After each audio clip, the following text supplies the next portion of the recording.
بسم اللہ الرحمن الرحیم۔ ایک سادہ سی بات ہے کہ جب کسی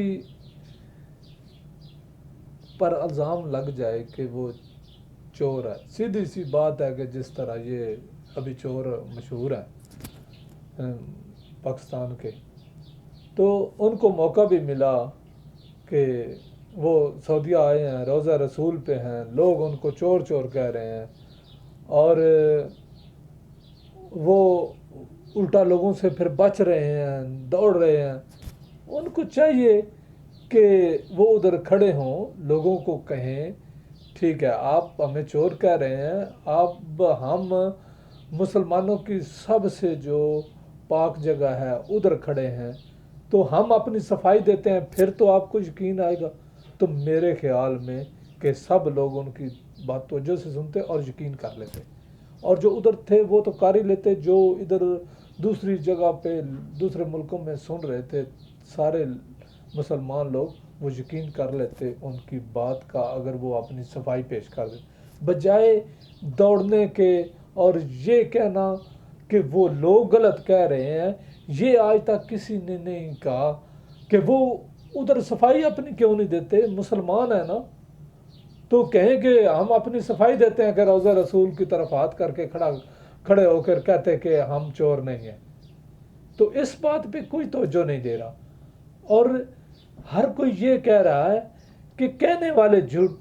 والوں نے کہا کیوں ہے، انہوں نے نوز باللہ وہ کر دی ہے، حرمت پامال کر دی ہے۔ بھائی انہوں نے کر دیے، ایک چور بندہ ادھر داخل ہو جاتا ہے اور لوگ اس کو دیکھتے ہیں تو چور کہہ دیتے ہیں، اس میں حرمت کا کیا بے حرمتی ہو گئی ہے؟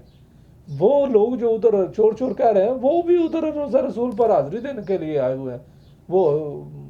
وہ کوئی ادھر وہ مسلمان نہیں ہے، وہ ادب نہیں جانتے، وہ ادھر اپنے گناہوں کی معافی مانگنے آئے ہوئے ہیں، ان کو پتہ ہے کہ یہ کیا مقام ہے اس جگہ کا۔ تو مہربانی کریں، تھوڑا سا سوچیں کہ اگر مثال کے طور پر پاکستان میں کسی پر الزام لگتا ہے، وہ کہتا ہے مجھے مدینے لے چلو، یا مدینے والے کی قسم کھا لیتا ہے ادھر کھڑے ہو کر، تب بھی لوگ اعتبار کر جاتے ہیں اور اس کو چھوڑ دیتے ہیں۔ لیکن ادھر یہ مدینے میں موجود ہے، اپنی صفائی دینے کی بجائے دوڑ رہے ہیں اور الٹا وہ ان لوگوں کو کہہ رہے ہیں کہ یہ صرف پیسے کا کمال ہے۔ اور اتنا سینس تو ہر بندہ رکھتا ہے، پتہ نہیں یہ جج لوگ، یہ فیصلہ کرنے والے وہ کیوں نہیں، ان کو چور کیوں نہیں نظر آتے، یا وہ جس پر الزام لگتا ہے یا اس کو اندر کریں یا جو لگا رہا ہے وہ اس کو کریں، کوئی تو فیصلہ کریں کہ اگر تو کوئی شعور ہے، کوئی کیا یہ ہے۔ یہ ریاست مدینہ جو عمران خان کہہ رہا تھا کہ میں بناؤں گا، اور کافی جھلک تو نظر آ رہی ہے، یہ وہی جھلک ہے کہ ایک حکمران کو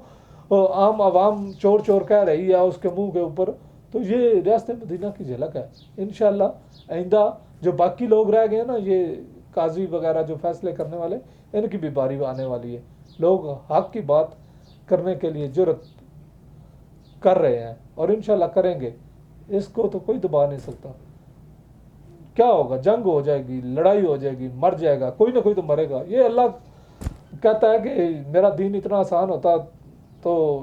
یہ میں آزمائشیں بھی نہ رکھتا تو سارے لوگ دین میں شامل ہو جاتے۔ اس نے آزمائشیں سخت رکھی ہیں اب دین کے لیے، تو انشاءاللہ وہ وقت آئے گا کہ لوگ حق کی بات کریں گے اور حق کے ساتھ کھڑے ہوں گے۔